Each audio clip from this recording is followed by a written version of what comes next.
Alright everybody, welcome back! So, for quite some time I've been seeing people who are like exclusively bombing in the F-105, which is a little frustrating. Uh, there's been some rather spirited discussions over the capability of the aircraft as well, so I figured I'd go ahead and take a look at it today, because I think a lot of y'all are probably going to be pretty surprised about the capability of this thing when it actually comes to fighting, instead of just loading it up with bombs.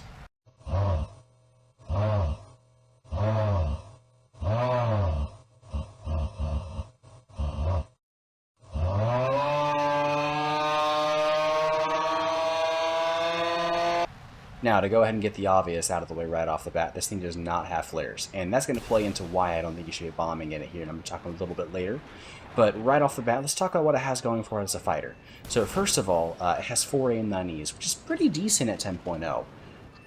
They're not amazing missiles, they only pull 10 Gs, but they are actually relatively flare resistant. I got a couple clips playing for you right here. I was surprised by how many of those I was getting, especially against SE-25s. I was having that a lot. So you get access to 4 AIM-9Es, then you also get a Vulcan with 1,028 rounds, which is, as far as I'm aware, the highest number for any fighter right now when it comes to the Vulcan. And what this lets you do is just absolutely spray. You can just hold down the trigger, you don't have to worry. I mean, the F-16 only has 500 something rounds, so this is much, much more. And the Vulcan, even though it doesn't do that much damage anymore compared to what it used to, it's still a pretty good gun, and with the real shatter changes, which I've talked before, I'm really not a fan, but it kind of artificially buffed the Vulcan, because every other gun got worse in comparison. So the damage of the Vulcan doesn't feel so bad now because it just fires so many rounds. So 4 AIM-9Es in the Vulcan, not a terrible kit for for 10.0. The AIM-9Es have better range than the AIM-9B at least. They aren't an AIM-9J, which pulls 20 Gs, and they aren't an AIM-9D or a G, which pulls incredibly well and has even more range than this. But for the most part, you're going to be fighting stuff like A6s, A10s, F5s, all that kind of stuff, and a lot of time they're not going to be paying attention. So you're able to fire them from a reasonable distance and get a kill, or if you're fighting someone that is slow or damaged or something else like that, or you're just trying to get them to turn, that's when that'll come into play. Don't expect to get a ton of kills with the missiles. Now, speaking of missiles, you're going to be fighting a lot of really good missiles, like this F-8U that's firing an AIM-9D at me right here. So, you don't have flares. What do you have?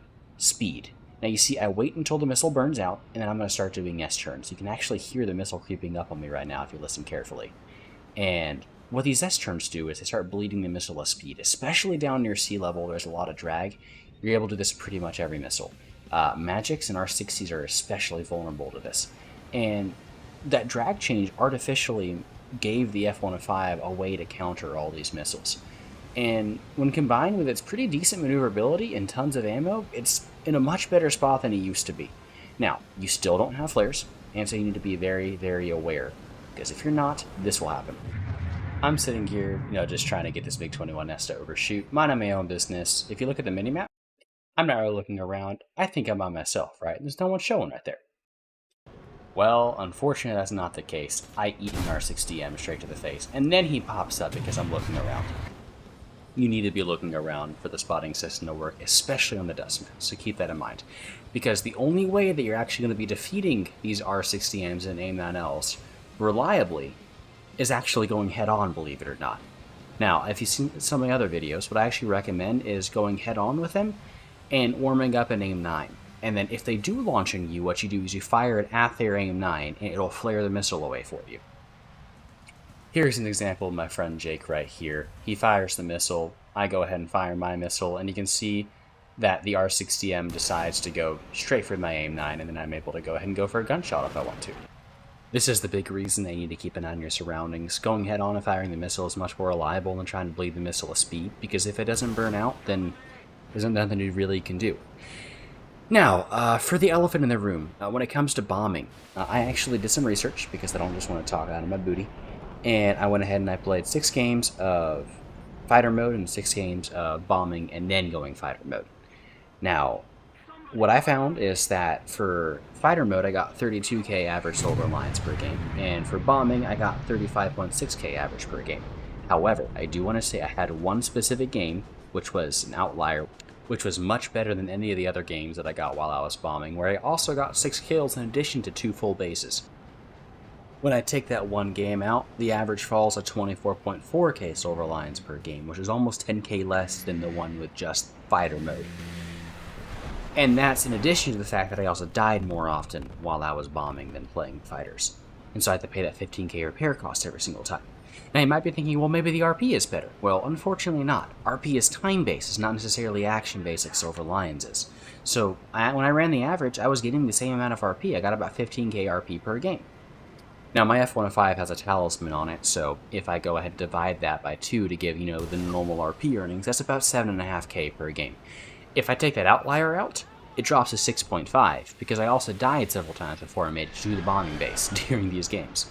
Because unfortunately, the big defense of the F-105 is its high-speed maneuverability and its high-speed capability and energy retention. And you can't get to that high speed when you're running bombs. You can barely break Mach.